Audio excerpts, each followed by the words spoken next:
Gather your forces, Grant, and march forward. What is some sort of war going on? It's time to go to Nitrogen Sports Poker, use the link in the description, and play some poker, my friend. Oh, okay. You're very serious about this. Yes, I am. Well, the poker guys do play on Nitrogen Sports Poker. As Jonathan said, use the link in the description or else you don't get to see our exclusive events, which are pretty cool. Yeah, I mean, kind of cool. I mean, they're really cool. They're at least sort of cool. Nitrogen is also a Bitcoin-only poker site, and they don't deal with BS internal processing, so you get your money at the speed of Bitcoin. If you bank a tournament for, say, 12 Bitcoin, which would be a lot of money. A whole lot. A lot of money. You can get that money in 5 to 20 minutes. That sounds amazing. Get you some poker. Get you some poker.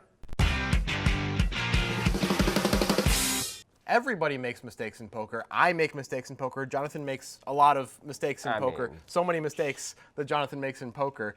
I bring this up because we're going to see a three-handed hand where a lot of mistakes are made. Everybody makes a mistake in this hand. Every single player in this hand makes mistakes. And I'm saying that I make mistakes, Jonathan makes mistakes, because we're going to have to point out the mistakes, which is part of what we do here. Poker's hard, right? Sometimes. It's a difficult thing to do. So as we go, we're going to show you some mistakes. We're going to show you some plays that are kind of interesting as well. It's a weird hand. I mean, it's a cool hand as well. This is taken from the 888 Barcelona main event. It was suggested to us on Twitter by DJ Elixir. Resident DJ of the poker dropping guys. The poker beats, I suppose. He, of course, sent us a, what did he do? A YouTube link? That's what he did with a timestamp, and he did it on our Twitter feed. Yeah, so that's all good. That's what you should definitely do. You should also watch this video, and we're going to break it down as we go, so get ready for some analysis. Not much table talk going on. We have mic'd up the players individually, so if they start talking, we will keep our mouth shut so you can hear them, but just not a ton of table talk going on. Perka, who's on nearly 58,000 chips. So this is interesting. Aguiar's definitely picked up on the fact that Salah's like playing a lot of hands, and now he's just starting to play a lot of hands versus him. Unfortunately, like, this is probably a hand that should just always be a 3-bet if he's going to play it. Or fold, right? Yeah, like, I'm not saying that Salah isn't going to call a lot when you 3-bet, but at least, like, you can win with a continuation bet on the flop if he calls too much, and it's just a hand that's a little bit weak to be calling with so many players behind. Perka is going to 3-bet squeeze, and I really like this. These are two players that you want to be 3-betting a lot, because when the open is going to be really wide range, and then the just call is also going to be a pretty wide range. And if I was him, I would have made it a lot bigger than 4K.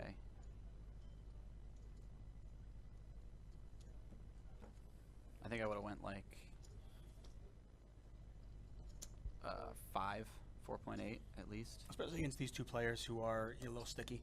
Yeah, and we're out of position, so we need to be charging them more to get to half position versus us. Yeah, your standard sizing there should be like.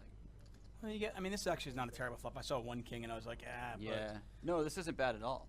Right, but if you see, if the flop comes out, king 10 7, you got jacks against two players. You're like, ah. Yeah, absolutely. Checks through. Turns another king. You're really liking jacks right now. That's a great card. Yeah. Yeah. The fact that he checked it is, well, I guess it doesn't really matter, but it's kind of nice for him because now it looks like he doesn't have a king at least, so he might get, he's definitely going to get action from a 10, but he might get action like at least one street from something like pocket 8s that wrongly thinks he is like ace queen or something. Pocket 8s, a 10. Yeah. Solid checks again, though, so it doesn't look like he would have a 10. Aguiar is going to fire now, but this, I don't know what story he's trying to tell, though. Keep in mind, so Aguiar, he called pre-flop, but he was last to act on the flop, and he checked back. What kind of hands is he checking back the flop? What kind of value hands, I should say, is he checking back the flop with and now betting? Yeah, I mean, I guess a 10, but I personally would, well, I think I'd personally in a three-way pot just check a 10 twice and bet the river. All right, I told you there were going to be mistakes. So far there have been some mistakes, and let's play a fun exercise. Can you figure out what the mistakes are before we point them out? Take some time, get a little notepad. All right, you got it? All right, play the video. That took no time at all. Yeah. Okay, good. Good. So let's get into it, all right? Now, there's one obvious mistake pre-flop. the very clear pre-flop mistake, and that happens from Aguiar calling +2 with Jack-7 of diamonds. What's going on, Jonathan? I mean, come on. Jesse Sylvia does a really nice job of not killing Aguiar for this. Apparently, Salah's been opening a lot. That's fine. You can decide to punish Salah for that, but not by calling. No, not by calling +2. You 3-bet or you fold with this hand in this spot. Usually for sure. just fold because it's a bad hand. How about that? We can as do an better. Idea? Yeah, we that can seems do like better. a better idea. If there's places like if this was blind versus blind, we're in the big blind. Of course, we can call a raise here. Yeah. That's completely different. We'd have position and we'd make sure no one else was in the hand. We're letting the whole rest of the world in with a terrible hand. This is a bad idea. This is a huge mistake. We see amateurs do this all the time playing. It's like they get tired of an aggressive player, and the aggressive player goes all in again for 13 blinds. They're like, I have 6-7 suited. I'm going to get you. I call. That's not how you do it. That's really not how you do it. So, yeah. All right, so that's mistake number 1. Now, we get to Kai Perka, who has a big hand, especially considering that it sounds like Salah's been opening a lot. It sounds like Aguiar's been trying to defeat Salah opening a lot. Yeah. So maybe charging these guys is the right idea. The 3-bet is probably the right idea, although a flat is okay. Now, what about the sizing, Jonathan? It's way too small. It's like if a dwarf and, I don't know, what else, an imp Have you baby? seen Planet Earth in that tiny South American forest where like No. the deer are like this big No. and the cats are like this big? I want to see that. Oh, it's awesome. Why aren't you watching Planet Earth every day of your life? It's like the bet was in that forest Yes, or that's something. exactly or the right. forest was in that bet. Whatever it is, because let me tell you, this bet is way too small. It's only 2,800 more to call. Of course, everybody's going to call. If we want to charge these wide ranges, we have to make it something like 6 or 6,500. We're out of position, remember that. These are wide ranges. It's going to be hard to know exactly what we're up against. Let's make sure we get heads up or charge them a little bit instead of just inflating the pot out of position when we are sure to get called in 2 spots. If Salah is opening a lot and Aguiar is calling that a lot, we may decide to light 3-bet sometimes too. Sure. We're never going to light 3-bet at this price because we guarantee both players are going to call. We don't want that. We have to balance that by making this bigger too. As Grant said, we really want to get heads up as well. We're not that interested in playing this hand out of position 3 ways if we can avoid it. 6,000, 6,500, something like that really fits the bill here, much more than a deer this size. You know what we're calling that, Jonathan? What? Mistake number 2. All right, so let's get quickly to mistake number 3 because it's my favorite mistake. Ooh. Ooh. It happens on the flop. Can you guess what it is? Cheryl Crow over here with his favorite mistake. It's not Kai Perka checking. We think No. Kai Perka checking is actually okay. If you want to hear a lot of our opinions about Kai Perka checking, which we won't get into now, check out our podcast because we went in depth about his check here. But he checks, all right? We check again from Salah, that's fine. We get to Aguiar. Aguiar bets. That's not the mistake. No, they might have thought that was the mistake. That's fine. Whatever. They've checked to him twice. Yeah. I would take a shot too. Good on you, Aguiar. Yeah. You can't just sit there with Jack-7 high and not take a shot. Yeah, taking a shot. Whatever. Whatever. We're taking a shot. Let's try and win. And Kai Perka calling, that's certainly not the mistake. Of course not. How could that be a We mistake? have to call at this point. I mean, we're way ahead of everybody most of the time, right? I mean, yeah, we have a full house. It's amazing. It's and beautiful. It's usually the best full house. Yeah. It's really hard for it not to be the best full house. We're mostly just worried about quads, right? Right. Now, Salah also has a full house. I mean, sometimes people get blinded by their hand rank, maybe. This isn't even Like, that good. I have a full house, but I have a full house. Yeah. How can I fold? I can beat a flush if there was a I mean, flush. to be clear, if Kai Perka did decide to fold here for some reason, then this call wouldn't be so ridiculous. Yeah. But overcalling once Kai Perka calls is insane. What are we hoping for here? Okay. I spent a lot of time on this in the podcast because what we always do is we assign me to defend what we consider to be plays that are suboptimal. Sure. Especially suboptimal anyway. And so the only thing I could come up with is this. We believe as Salah that Aguiar is just going to bet the turn with his entire range. We pretty got that much right. here. And yeah, we were right Yeah. about that. So good on us. We got half of this correct. But then we also have to believe that Kai Perka is bluff catching to such an extent that he is basically ace-queen here. Yeah, because he doesn't usually 3-bet ace-jack, you would assume, right? So it's Not just too kind of often. ace-queen. Yeah. Maybe 2 9s, but I don't know if he's going to call with 2 9s. Obviously, we're behind 2 9s. And if he has ace-queen, we have to dodge a ton of stuff anyway.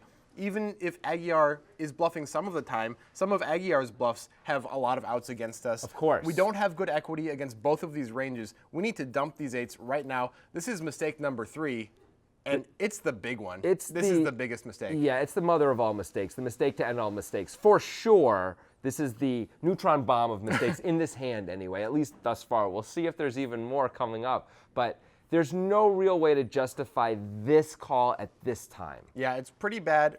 Somehow, we're going to go 3 ways to the river and see what happens, though. Yeah. I think he just got checked to twice, and he decided, I'm going to try to win this pot. By the way, this is a spot for Kuparka where he checks it fully knowing what he's going to do. By the way, Salah's still in there. Salah called. Yeah, so... Oh my gosh, wow. Said all in? Aguiar just moved all in. I mean, Kuparka's probably going to call this river.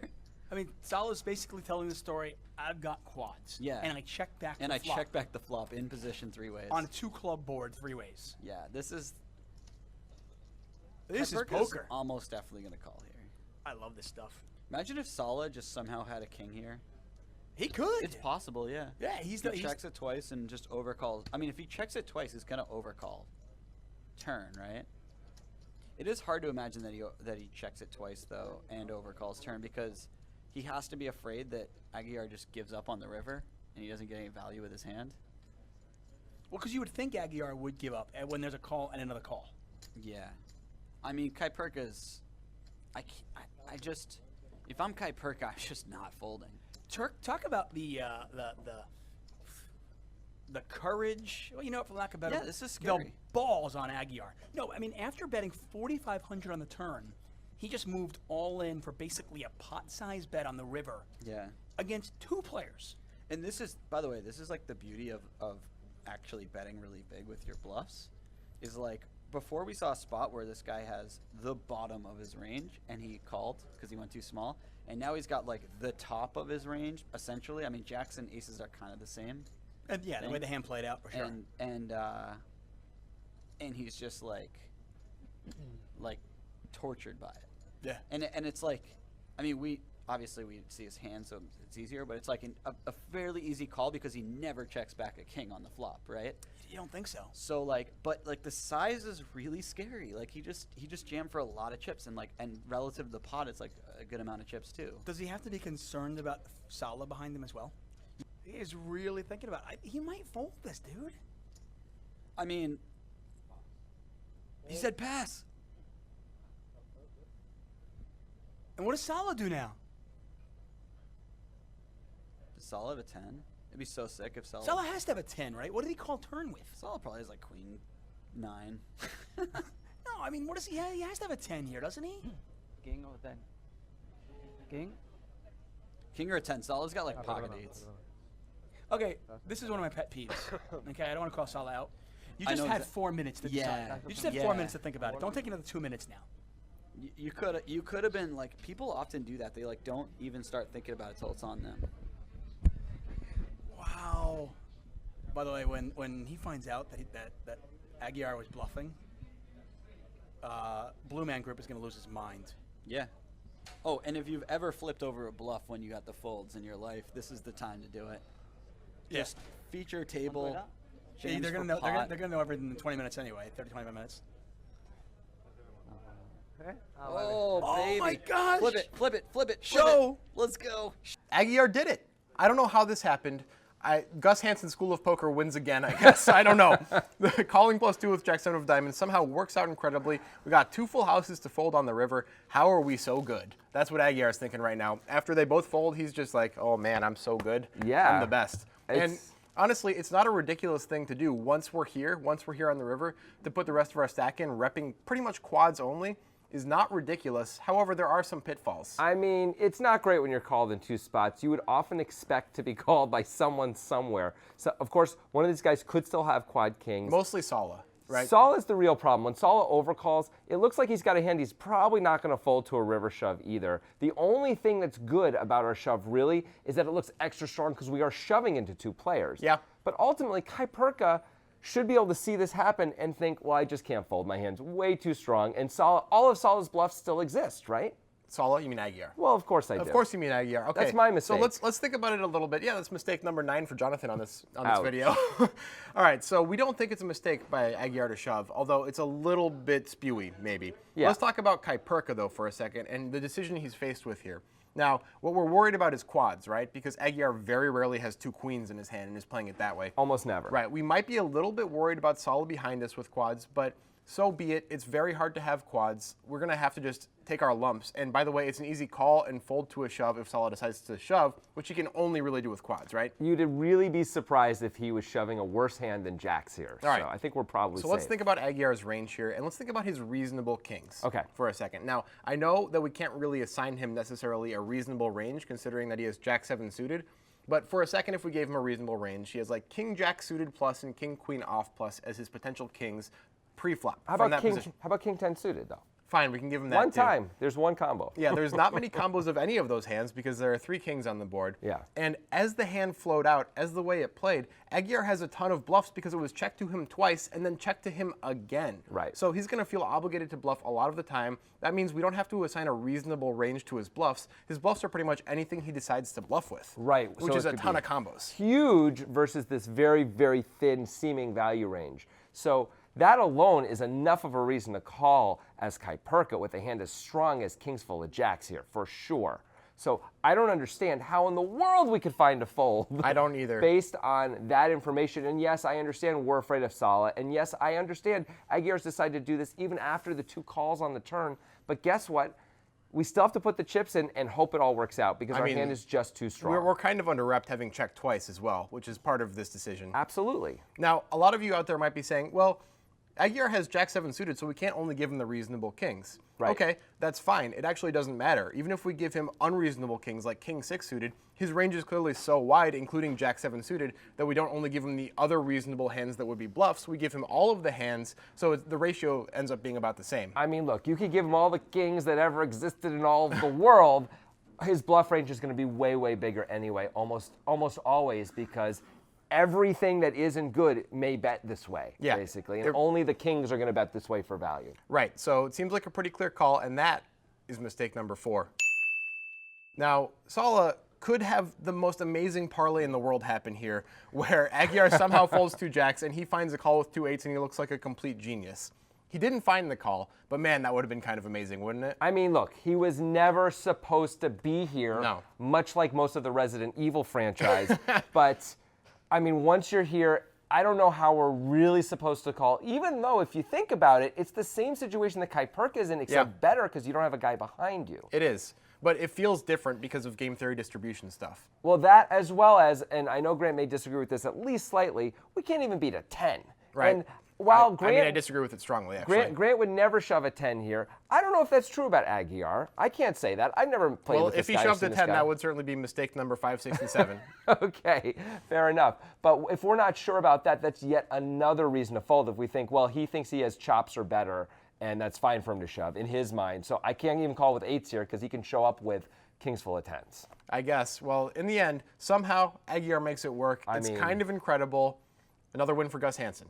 Okay, lots of things to talk about in that hand. Do you agree with us that pocket 8s calling on the turn is the biggest of the bombshells there? Or do you think other things should be in play as well as the biggest mistake? Do you agree that all of those things are mistakes, or do you think we're wrong? Do you think Kuiperka should be finding a fold ultimately or play the jacks differently? Let us know in the comments. We're excited to kick them around with you. Now, as we said, a lot of mistakes were made in that hand, but Aguiar turned his mistake into winning the hand. That's Someone pretty had cool. to, but sometimes mistakes end up winning you hands, and we definitely saw that happen in a really weird hand between Phil Ruffin and Viffer. Man, Phil Ruffin makes some mistakes, but it might work out for him. It is probably going to work out for him. Click right up there to check it out. For sure. Also, check out our podcast called The Breakdown, presented by the Poker Guys. We spent a solid hour talking about this hand, getting into all the different mistakes. I tried to defend a lot of them. I did not do a great job. No, but it was hard. I defy anyone to do a better job. So check that out on your favorite podcast app. And of course, if you like this video, make sure you subscribe to our YouTube channel.